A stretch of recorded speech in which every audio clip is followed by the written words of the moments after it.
So hello everyone, thank you for joining today and welcome to today's webinar on global EPR updates and single-use plastic bans in North America and Asia Pacific.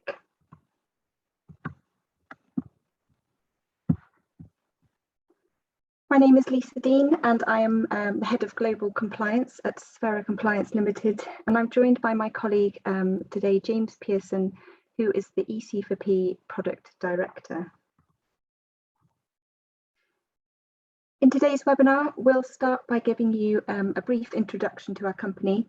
We'll then be looking at the recent changes to packaging regulations in Canada, the new packaging regulations that have been published in Maine and Oregon in the USA this year, and the development of single-use plastic laws in Asia Pacific, specifically Japan, Australia, India, and New Zealand. And then James will introduce you to Sphera's tools and services which enable producers to manage compliance to changing EPR regulations. And then at the end of the webinar, we'll answer any questions that you may have. EC4P is part of Sphera. Through software and consulting services, Sphera's experts work with organisations around the world to help them surface, manage and mitigate risk in areas of environment, health, safety and sustainability, operational risk management and product stewardship. Sphera's product stewardship solutions, of which EC4P is proudly part, helps clients create safer, more sustainable products and effectively manage chemicals throughout their life cycle. To provide you with a brief introduction of Sphera EC4P's industry background, we have extensive experience in WEEE batteries, packaging, RoHS and REACH. For example, in 2003, we wrote the UK government guidelines on the RoHS and WEEE directives to explain practical compliance requirements to UK companies. And in 2007, we were the first organisation to gain authorisation to operate a UK government approved WEEE compliance scheme, B2B WEEE scheme. Our global WEEE batteries and packaging services were launched in 2013, and in 2014, our web-based registration and reporting platform, ec4p.com, was established, which James will provide more detail on later in the webinar. And in 2019, our company joined Sphera.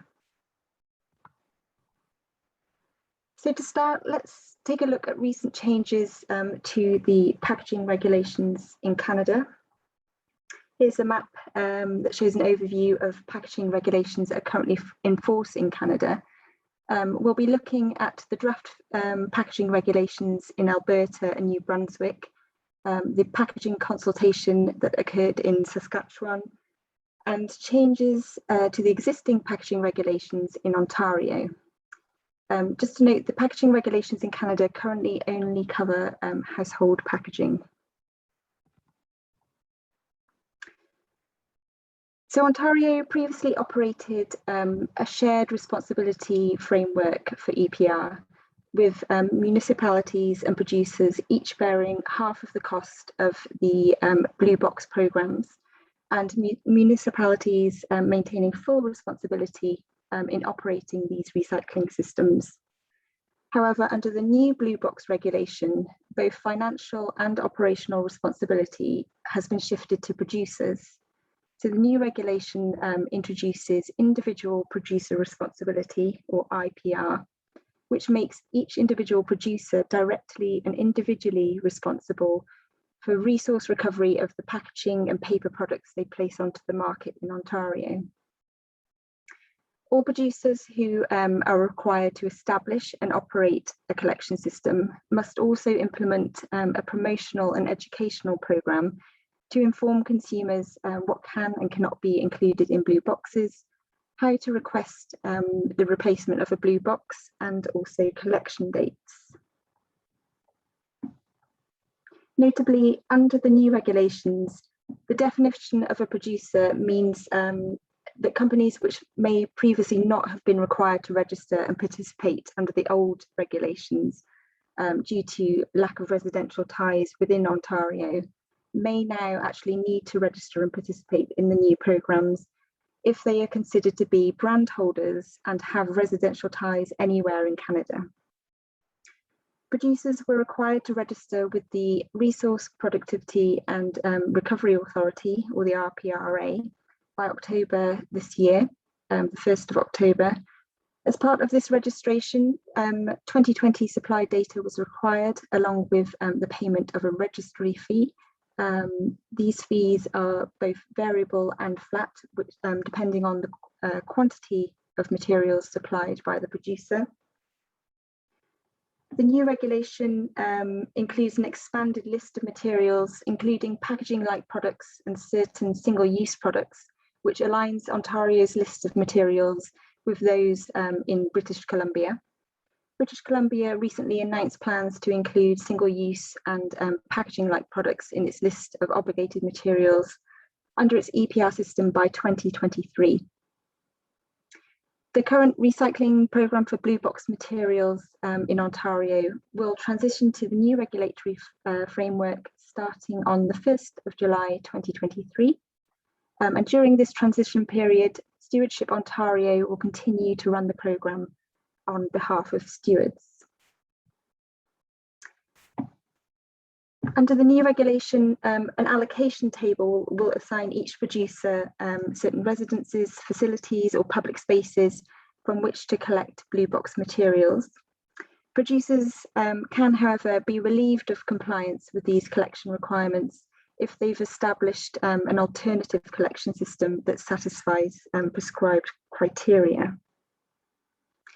And small producers with an annual turnover of below 2 million Canadian dollars are exempt from the requirements of this new regulation.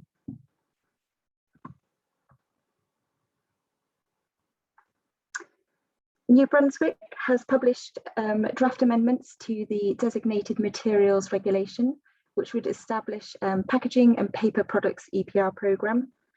Obligated producers will be required to register with Recycle NB and operate or join an approved stewardship plan.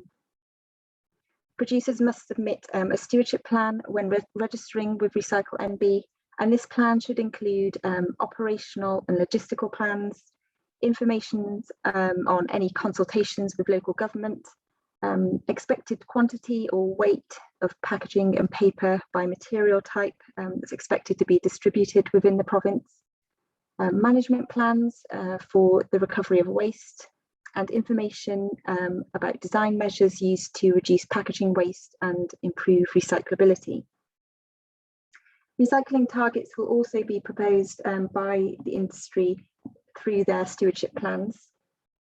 And the amendment to the regulation states that if a product stewardship plan is not approved, the producer can comply through another approved stewardship plan. However, collective compliance and producer responsibility organisations are not specifically mentioned within the amended regulations.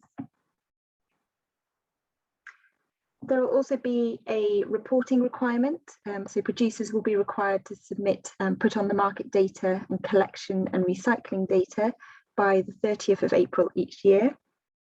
And again, there's a small producer exemption, so producers with an annual sales of 2 million Canadian dollars or less, or supplying less than 1 tonne of packaging or paper products into the province annually, will be exempt from the requirements.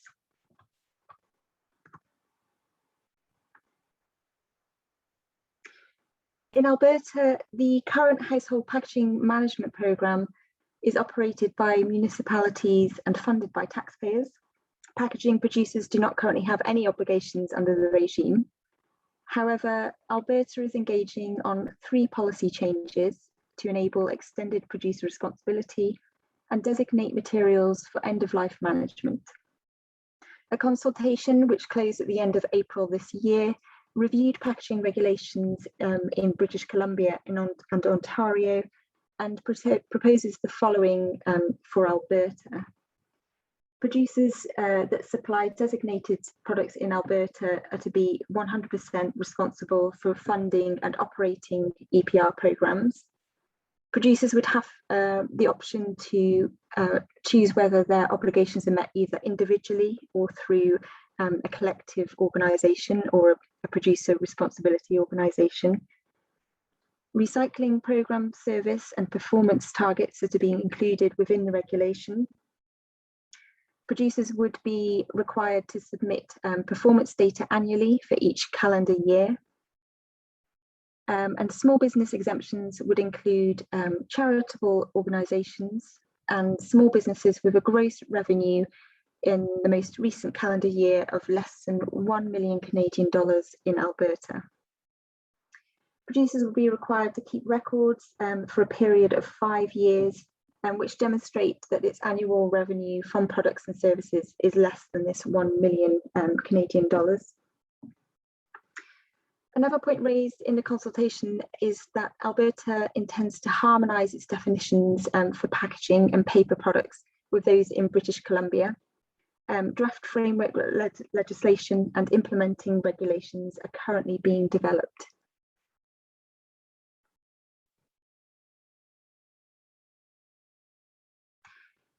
In Saskatchewan, the multi-material recycling programme utilises a form of EPR policy in which producers and municipalities share the financial responsibility for end-of-life management of products and materials. There are no environmental handling fees paid by consumers, and currently stewards are required to pay up to 75% of total programme costs. On the 23rd of January 2020, the Government of Saskatchewan announced the new solid waste management strategy, which outlines a strategy for short and long-term waste management goals in the province over the next 20 years. The strategy sets a waste reduction target of 30% by 2030 and 50% by 2040. Following the release of this strategy, the Ministry has committed to reviewing all product stewardship programmes within the province. A consultation which closed at the end of April this year reviewed the current packaging and paper stewardship programme regulations and also sought stakeholder engagement. The consultation itself doesn't propose any new policies, but it does consider several points, and these include switching to a full EPR model where producers are responsible for 100% funding rather than the current shared financing mechanism. Expanding the scope of packaging covered and also including packaging from non-household sources. Introducing material-specific recovery targets to be met by industry. And introducing a de minimis exemption for small producers with an annual turnover of below $2 million or producing less than 1 tonne of packaging in a year. So as you can see, a lot of the latest developments in Canada are moving towards making the packaging producer fully responsible for the financing of collection and recycling of end-of-life packaging.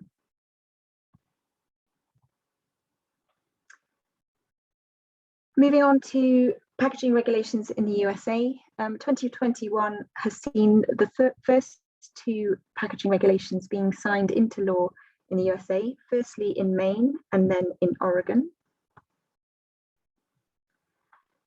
On the 12th of July 2021, Maine became the first US state to place a requirement on producers of packaging to pay for the cost of its recycling under law LD 1541, which establishes an extended producer responsibility programme.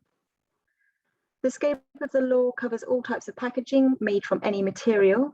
However, the law does exclude some packaging, including beverage containers, as these are covered under Maine's container deposit programme, long-term storage materials, and paint containers. A new stewardship organisation will be formed to administer the programme, track progress towards goals, and report back to the state. And producers are required to pay annual fees to the stewardship organisation that are based on the amount and type of packaging that they sell into Maine. The stewardship organisation will then reimburse municipalities for the costs they've incurred for that packaging. And by adjusting a producer's payment responsibility, the law provides an incentive for producers to design and manufacture packaging which is easier to use and recycle. Any small business making less than $5 million gross revenue is exempt from for the first 3 years. And then the threshold then drops to $2 million. Producers making less than 1 ton of packaging per year are also exempt, as are non-profit organisations and small farmers of perishable foods. The Maine Department of Environmental Protection will initiate the rulemaking process by December 2023. The rulemaking process will establish the details of the programme's creation and implementation, addressing issues such as producer payment schedules, what the minimum list of recyclables is, and setting specific programme goals and targets. The Maine Department of Environmental Protection will then appoint a stewardship organisation. Maine's EPR packaging programme could be fully implemented as early as 2024.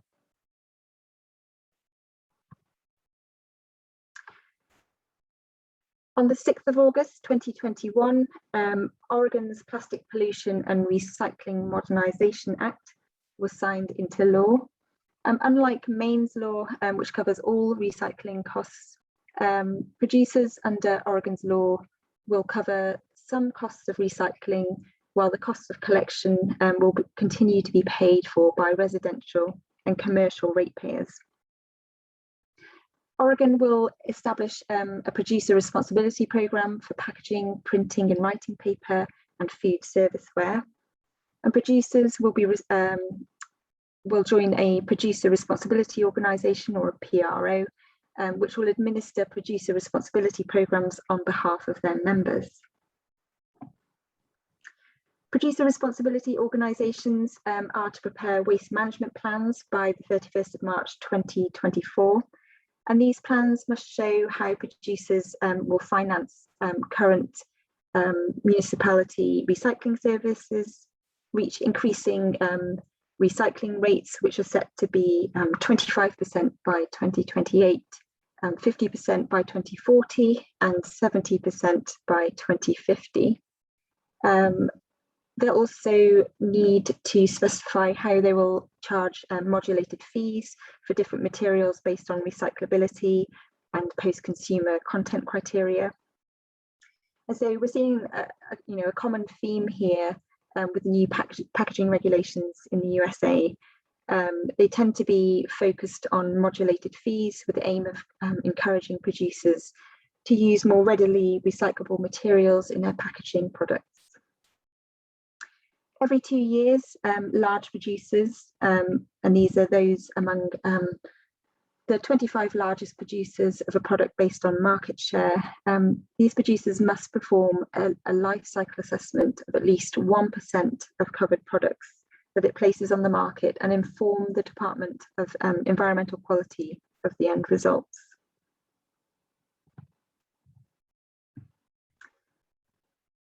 Several other US states highlighted in blue here also have packaging bills in various stages of moving through the lawmaking process. A group of lawmakers in 9 states have formed the EPR for Packaging Network. Each of these 9 states have introduced or plan to introduce packaging EPR legislation. Facilitated by the National Caucus of Environmental Legislators, lawmakers in California, Colorado, Hawaii, Maryland, New Hampshire, New York, Oregon, Vermont, and Washington State believe that a coordinated advocacy campaign will be more effective than individual state approaches. And as Oregon is one of the 9 states in this network, we could see accelerated progress on the draft packaging EPR legislations in the other 8 states, with potential similarities in EPR requirements. Let's take a look at the single-use plastic law in Japan now.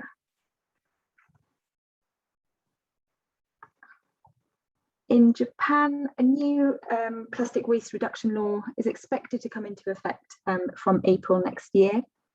It's aimed at creating a circular economy by encouraging liable parties to make all plastics a cyclical resource from production to recycling.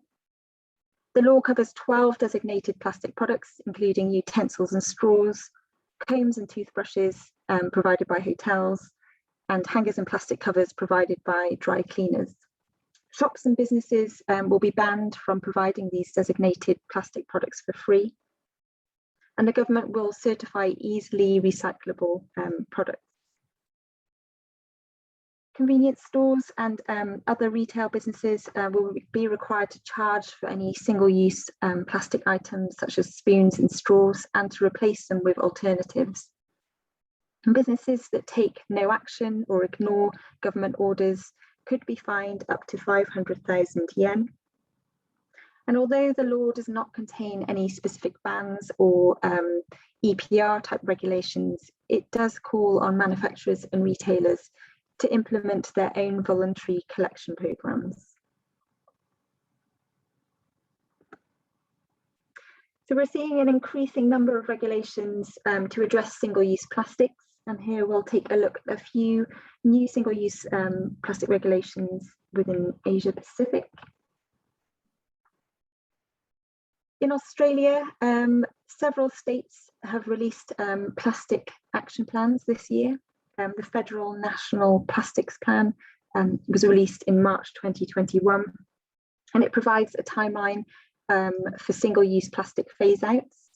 The National Plastics Plan does not propose regulatory bans at the federal level unless industry phase-outs are not achieved. So this will be one to watch in the future.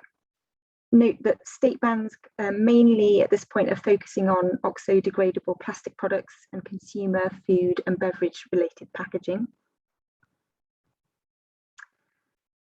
As a recording of this webinar will be available to you, so I'm not going to run through the lists of the single-use plastics covered in each state, as you'll be able to look through these on the recording.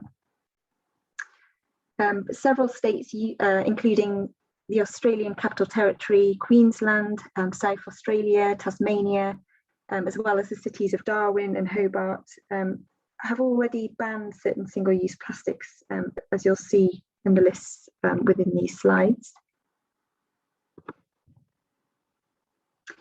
In India, an amendment to the plastic waste management rules bans the following 15 single-use plastic products from the beginning of July 2022. There's an exemption for some products if they're made of compostable plastic. These are marked with a star on this slide. Under the rules, a single-use plastic item is defined as a plastic commodity intended to be used once for the same purpose before being disposed of or recycled. And the amendment states that no additional bans will come into force within the next 10 years. So, the ban of other plastic items such as multi-layered plastic packaging, that they may only come into force 10 years from the date of this amendment publication. In September this year, India became the first country in Asia to join the Plastics Pact Network, which I'll introduce later on in the webinar. In June this year, the Environment Minister in New Zealand announced a ban of 6 single-use plastic products along with other problematic plastics. The bans will be rolled out in 3 phases as listed here. Again, you can see that the main focus is on degradable plastic products and food and beverage type products. A plastic innovation fund was also announced in June 2021. From November 2021, the $50 million fund will be available to support applicants with eco-design, plastic substitution, recycling solutions, and technological innovation projects. So I mentioned earlier that India became the first Asian country to join the Plastics Pact Network in September this year. So I'd like to introduce the Plastics Pact Network a little bit more. The Ellen MacArthur Foundation's Plastic Pact Network connects national and regional initiatives around the world to implement solutions towards a circular economy for plastics. Each initiative is led by a local organisation and unites businesses, government institutions, NGOs and citizens behind a common vision with an ambitious set of local targets to eliminate unnecessary and problematic packaging through redesign and innovation, move from single use to reuse, ensure all plastic packaging is reusable, recyclable or compostable, increase the reuse, collection and recycling or composting of plastic packaging, and increase the recycled content in plastic packaging. So much like the coordinated approach of the EPR for packaging network that we saw in the USA, the Plastic Pact Network allows lessons to be learned and best practices to be exchanged across regions within the network with the aim of accelerating the transition to a circular economy for plastics. Kenya recently became the 12th country to join the Plastic Pact Network, and several large companies, including packaged goods manufacturers and retailers, are getting involved in the local plastic pacts and working towards the 5 targets listed on this slide.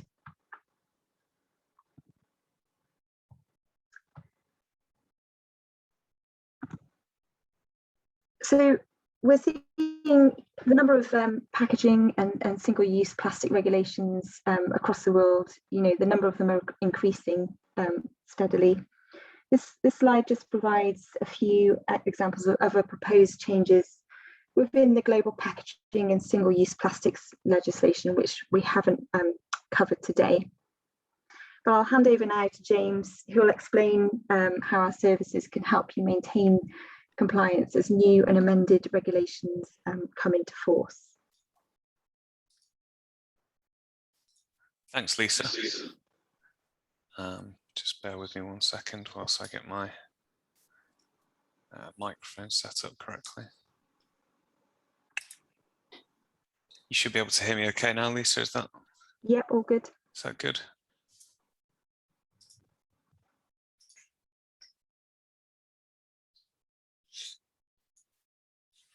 So I'm now going to turn to a few slides after Lisa's kindly presented some really important updates to EPR legislation in North America, as well as the SUP or single-use plastics bans and laws that we're seeing in Japan and other parts of Asia Pacific.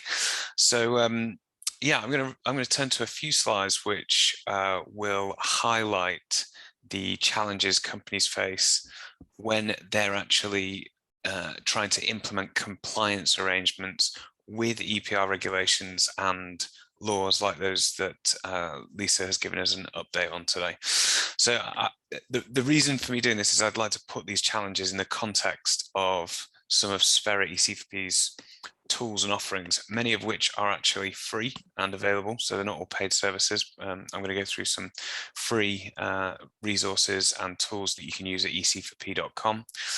And so this is a range of tools and services that we have developed to help manufacturers with e-waste, or as well as batteries and packaging, extended producer responsibility compliance, starting in the European region mainly, which is where these types of regulations have come from, but moving into North America and really any country or state around the world that has such regulations. So on the first slide here, you can see the 3 challenges that are highlighted to the top right in green. We've got tracking country, state or provincial legislation, tracking existing legislation for changes, and then also tracking and being aware of the penalties and fines for non-compliance.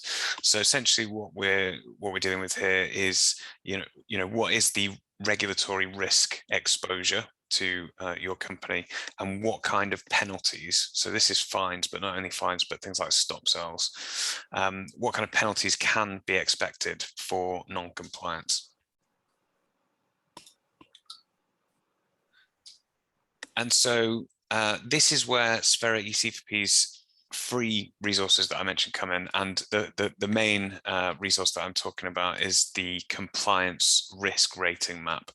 So this is something that we have developed and is available at ecfp.com/legislation. So it currently covers both the North America and European regions, and you're going to get summaries, state-by-state comparisons, overviews of for e-waste, we in Europe, batteries and packaging regulations across Canada, US, and all of the European member states, as well as countries like the UK, of course. So we've got summaries of which state laws have actually enacted EPR type regulations or laws, indicative product scopes, so you can have a look to see if the types of products you sell are actually in scope of these laws, the fines and applicable enforcements for non-compliance, info on liable parties, so they're the parties who would be in line of enforcement proceedings. We've got registration options and reporting requirements in each instance, or a selection thereof.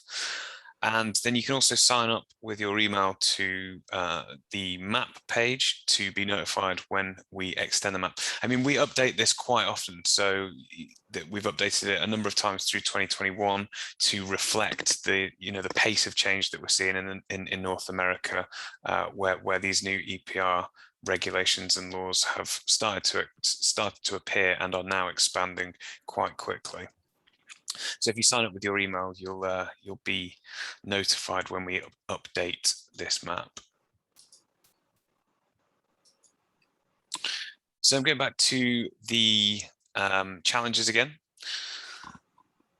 So now I've highlighted the second two set of challenges, which you can see at the top left there in a pale green color.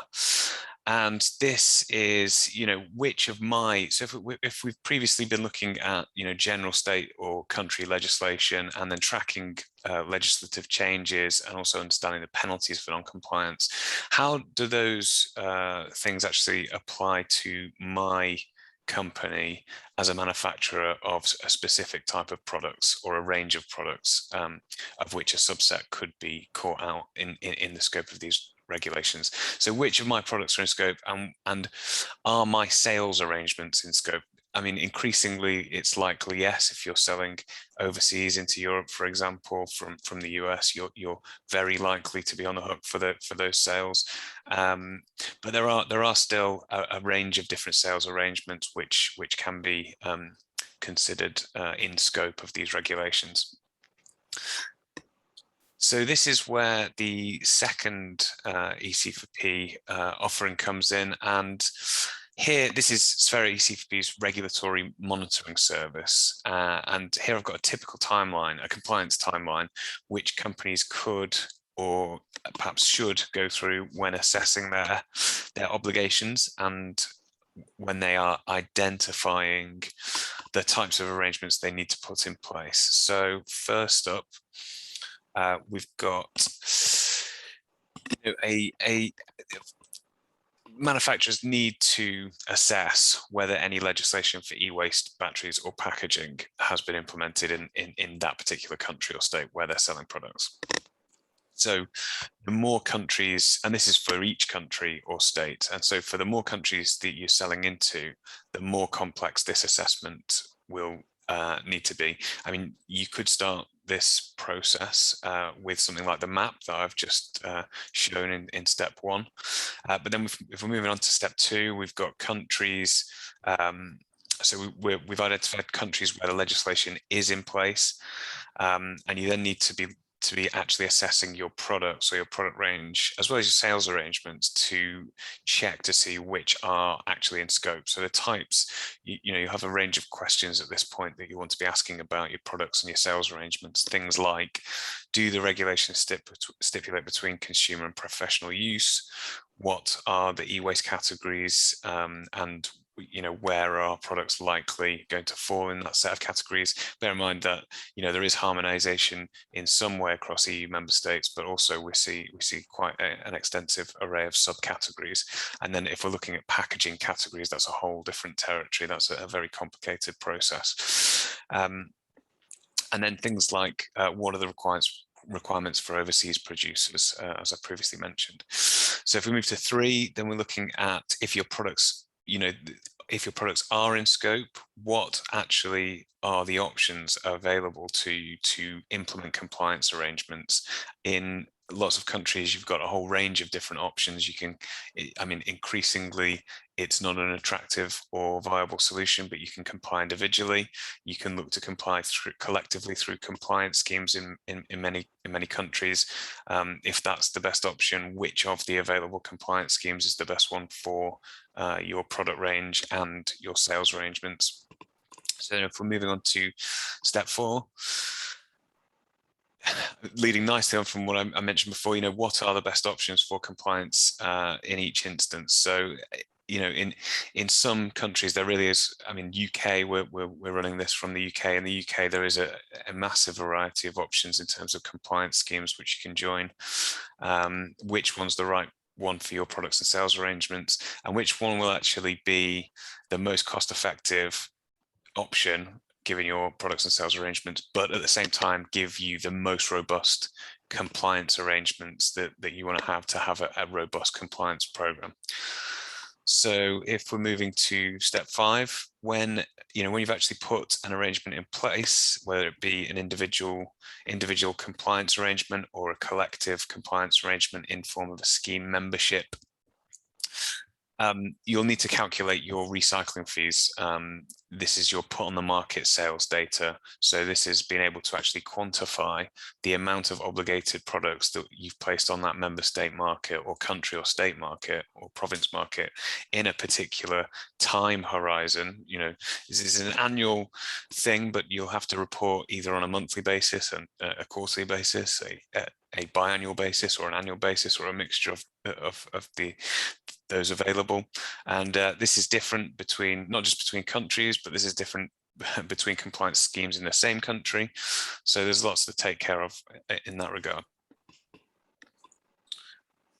So if the answer is yes, if the answer is yes, then you move through the chain. But if the answer is no to the first 3, then EC4P actually provides a monitoring service, a regulatory monitoring service, which will notify you. So this takes into account not just the legislation changes across all territories around the globe, but it takes into account those changes specifically as they relate to your range of products and your sales arrangements. So rather than having to stay abreast of all of the different regulatory change, which is coming out at quite a pace these days, EC4P can do that on your behalf, and we can also make sure that all of the notifications that you get, or the major notifications that you get, are about changes which are applicable to your products and your sales arrangements, particularly those which bring previously out of scope products or sales activities into scope, of course.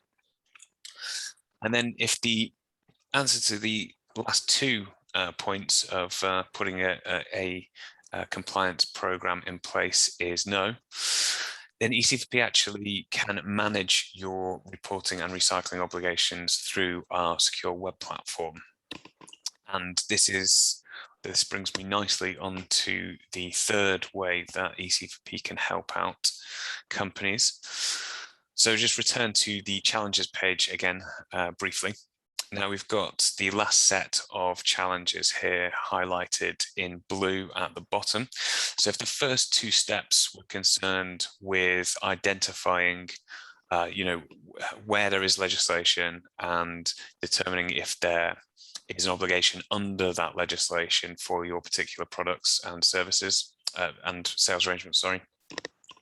This third step, and really the largest, most resource intensive and ongoing situation, is being able to understand and deal with the actual the nitty-gritty day-to-day of putting in place compliance arrangements, making sure those are fit for purpose going forwards, and can roll in any changes to legislation or changes to your sales arrangements. So the types of things that you're asking here is, how much of the recycling fees can we get? Can we get better fees through another provider? What type of data must I report? And remember, we're talking about quite complex category breakdowns, particularly for packaging legislation like that Lisa's been through today. And then also, what kind of extras do we have in terms of things like submitting waste handling plans and your collection and recycling obligations? So this is where Sphera EC4P's managed compliance services come in, and we can actually assess a manufacturer's obligation, provide registration and reporting solutions, and identify cost-effective solutions from the full range of solutions that are available.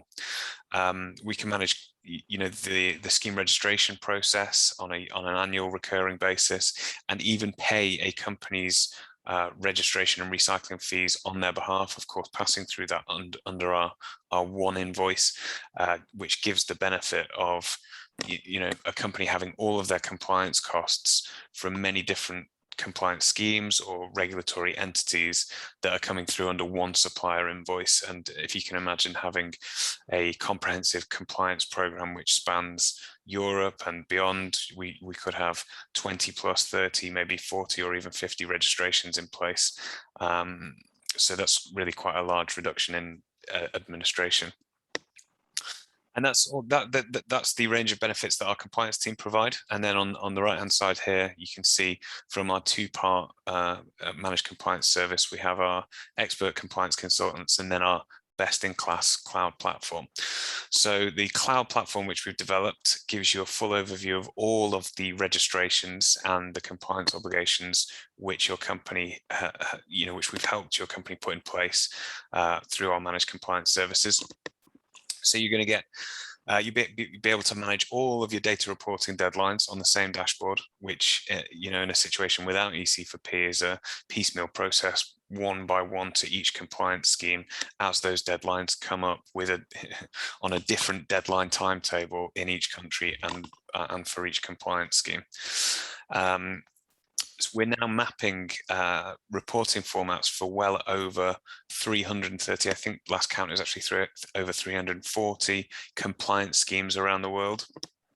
And as your deadlines approach in each time horizon, you're notified ahead of of those deadlines, so nothing's missed. And you can even outsource the data processing part to us if you don't want to manage deadlines at all. And that's using our data wire and admin service, a full data administration service where you can essentially push an output from your ERP system, whether that's SAP or something similar. You can push that out up to EC4P, and then we'll do all of the data processing on your behalf, and we'll make those scheme submissions on your behalf. But you also have a completely trackable, traceable, auditable resource and archive of those submissions in your EC4P dashboard that you can go through and have a look at any point in time. So that's, quite a quick run through of some of our the challenges that the manufacturers face, but putting them in the context of how Sphera EC4P can help companies. So if we just do a quick summary on the second half of today's workshop or webinar. So we've seen a range of different challenges for companies who are trying to achieve and maintain compliance with EPR regulations for e-waste batches of packaging, such as those that Lisa's been through in detail today. And Lisa's concentrated on the North America region, USA and Canada, and also Japan, and then other parts of Asia Pacific. But really, as if you've been following Lisa's global webinar program or any of our other webinar programs which are focused on Europe, you'll have noticed there's really a very large expansion of EPR type regulations all over the world at this point.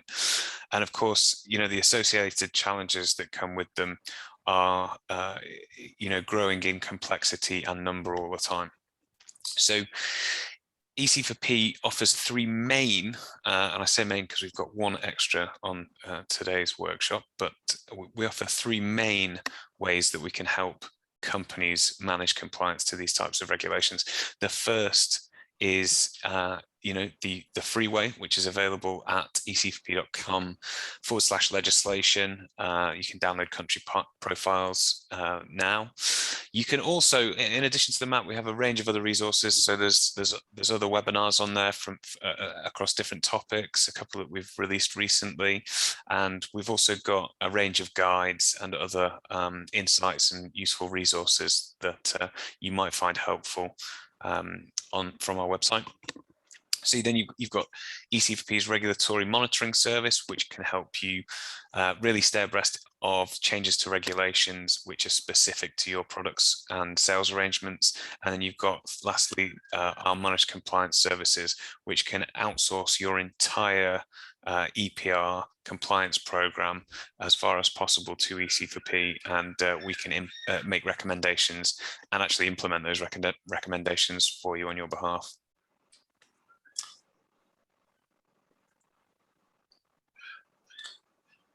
So I briefly mentioned that we do have another add-on today. So our previous 1, 2, 3 process for helping is now turned into a 1, 2, 3, 4 process for helping.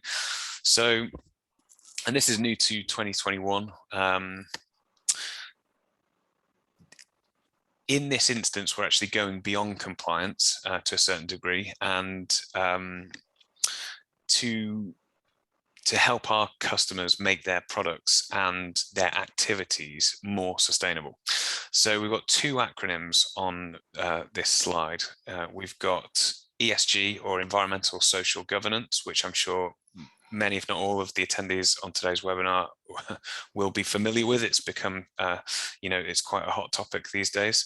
And so, you know, if ESG is, for a quick summary, a measure of an organization's commitment or a measure of their performance on, you know, the three topics of environmental, social, governance, of which advancing toward a circular economy is a main subset of the environment topic. And then the second acronym and what today's webinar has been concerned with is extended producer responsibility. Now, I'm quoting from the Ellen MacArthur Foundation here, but that Lisa's already gone into some detail about. But the Ellen MacArthur Foundation, through research, have decided and have concluded that EPR is really the only proven and the only likely way that we can provide the level of funding as well as the infrastructure to transition to a circular economy. Now, given how both of these concepts integrate with the concept of the circular economy, we have at Sphere EC4P spent a considerable amount of time through 2021 developing a set of tools which actually allow manufacturers to quantify their end-of-life recycling initiatives in terms of their EPR performance. So this is from all of their activities they conduct all around the world, and we believe this can be used as a valuable part of a wider ESG reporting program. So you can see a screenshot on the bottom left-hand side here. This is EC4P's new EPR performance metrics dashboard, and as I say, this pulls together all of a manufacturer's product units and the combined weight of those product units across all the categories that they have been reporting and accounting for the recycling of their products for, under their recycling compliance program, which they have been which they've implemented using EC4P. And you can see that this is quite a valuable tool when you're considering that we're pulling together the scheme categories and the reporting formats for the over 340 compliance schemes that we're tracking and helping our customers manage compliance to around the world. And from the small screenshot, you can probably see that you can filter this by regime, so it's compliance type, by year. You can compare this to a previous year, so you can get the relative increase or decrease, see how your EPR performance and program is actually doing compared to last year. And then if I select forward, this is a very small snapshot of the amount of detail that you can actually grab from this EPR performance metrics dashboard, quickly showing here another type of graph, which is that you're actually able to drill down and subset this data into on a country by country basis. So you can see the geographic weight graph there. We will also have that for the amount of units that are accounted for in your EPR program and the total amount of data reports which you've submitted by country. Additionally to that, we have a range of other graphs that are available, including a monthly breakdown, the aggregate for weight units and reports, as well as cumulative. So this is just to briefly touch on this much bigger and more complex topic, but to also mention that we have an upcoming webinar which is going to dive much deeper into this topic, and that's called How to Utilize Your EPR Compliance Data for ESG Reporting. And when we email out the slides and the webinar recording, or the link to the webinar recording, we'll also email out some information to the attendees of today about how you can join that webinar, which is going to be hosted by the Product Stewardship Society on the 10th of November, which is next month.